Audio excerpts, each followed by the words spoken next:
To finish the day, there's a chance for a bit of blue sky thinking and to really look at what Angola's role will be in the future in southern Africa. The Portuguese had a certain vision for Angola as a kind of a transport nexus for commodities. There was a vision of the country when it gained independence in 1975, and it'd be interesting to look at what the country could potentially become. Its geographical location, the various different connections it has to other governments in the region, sets it up as a potential leader in this region. And so I'm delighted to introduce our two panelists. We have Ricardo Nunes, the CFO of Siemens Angola. He has been working for the company for 14 years, mostly on the financial side. He's been in Angola since October 2009.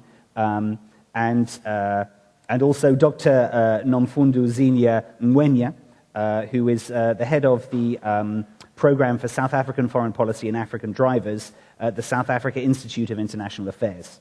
Her academic credentials are quite impressive. They include an MA in International Studies from the University of Stellenbosch, MSc in Politics of the World Economy from LSE, a PhD from Cambridge University, and lecturing at the University of South Africa. So we are well represented on this side. So if I could kick off the panel just for your initial thoughts, starting actually with Ricardo on really how Siemens sees the future of Angola over the coming years. Okay, thank you very much. First of all, let me thank you, the Economist, for the kind invitation to be here today. As you mentioned, I would like to make an introduction about how the Siemens sees the future in Angola. Maybe I would start by referring that in a recent an internal reorganization of Siemens in the continent in Africa, so the African continent. Siemens has created five regions. In fact, Angola is the only country that is a region for itself. I think this shows clearly how Siemens sees Angola in its potential. There are a few reasons why Siemens is reinstalling its activities in Angola. Basically, we see that there is quite a stable. Angola is facing now quite a stable phase, namely on the political side.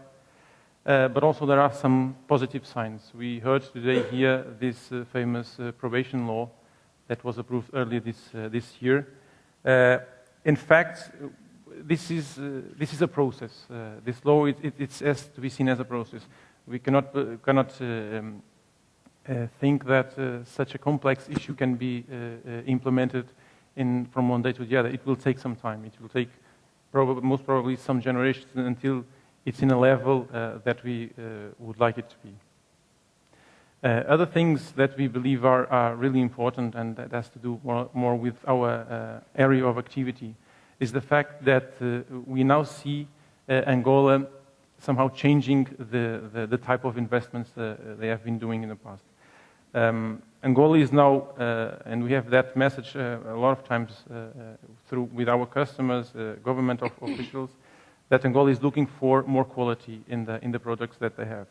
They have some bad experiences in the past where a lot of investments were done without paying attention to the quality of those products, but more than that, where there was no maintenance at all to those products or solutions, no services attached to that. And we now look at Angola, and Angola is now looking at these investments in a different way. Additionally, one very important topic also for Angola is training. Angola is really lacking of qualified people, local people with qualifications to develop the country.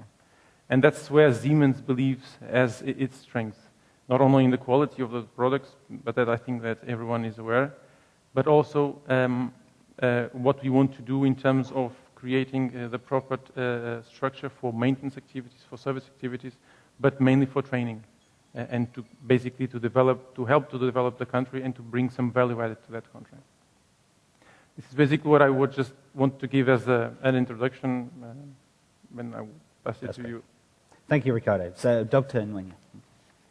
Thank you very much, Ted. I must start with an apology because I couldn't be here before lunch. So if I do repeat anything that's been said before, you'll excuse me. I look more at the political economy of Angola and its role, well, particularly its relations with South Africa, but also its role in Southern Africa. So I will speak far more to sort of the political aspects that have been raised in this program, and not so much on the business. Starting with Angola's relations with South Africa, I think the history is well known to many of us. So just to sum it up really, strong ties between the MPLA and the African National Congress throughout the struggle period, but relations began to sour around 92 when Savimbi rejected the election outcome. 94, Mandela comes into power, urges Savimbi and Dos Santos to come and talk, but by that time Dos Santos is tired of talking. He just wants a military solution to the Angolan problem. South Africa has just emerged from its own conflict resolution model, which it thinks it can export to Angola, and insists, let's rather have the warring factions at the table. Mandela invites Savimbi to his house in Qunu, which really angers the Angolans, and I think from then on, you can say everything deteriorated. The relationship didn't improve under Mbeki. I think there were a number of times when South Africa tried to reach out, but that reaching out was not reciprocated by the Angolans, and I think Roger is well placed to talk about that, having been the ambassador at the time. But enter the era of Zuma. In fact, before he even became president, 2008, he made a very clear decision to actually go to Angola as the head of the African National Congress, capitalizing on those strong political ties that date back to the time of the liberation struggle. Since then, he's been to Angola as head of state last year, but there have been a couple of issues that have been particularly concerning about the relationship, or at least the manner in which, the slow start that it has enjoyed. Zuma went to Angola in August last year, but it's now more than a year later, and South Africa still doesn't have an ambassador in Angola. I've been told, I think about 2 weeks ago, that the president has requested the current chief of the Defense Force, General Ngwenya, no relation of mine, but I am told, has now been tipped to be the next ambassador to Angola. He spent time in exile in Angola, I believe. He speaks Portuguese. And so once again, you can see that attempt to enter through the liberation movement history. And I think this is significant, not just in the case of South Africa, but certainly you see in the way that Angola engages the region.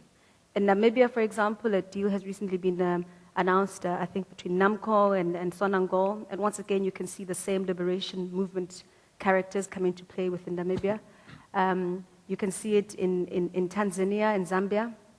And throughout the region, I think this is a very strong focus that I dare say is emerging far more strongly in the Zuma era than it necessarily has ever been previously. So that those kinds of ties that date back to the liberation movement. In terms of business, I think it's been a mixed bag. Having spoken to people in the Department of Trade and Industry, having spoken to people, some people who do business in Angola, it is clear to me that there's a big disconnect between business and government in terms of what they want and how they can approach Angola. Yes, President Zuma took the largest delegation ever taken by a head of state in South Africa to Angola,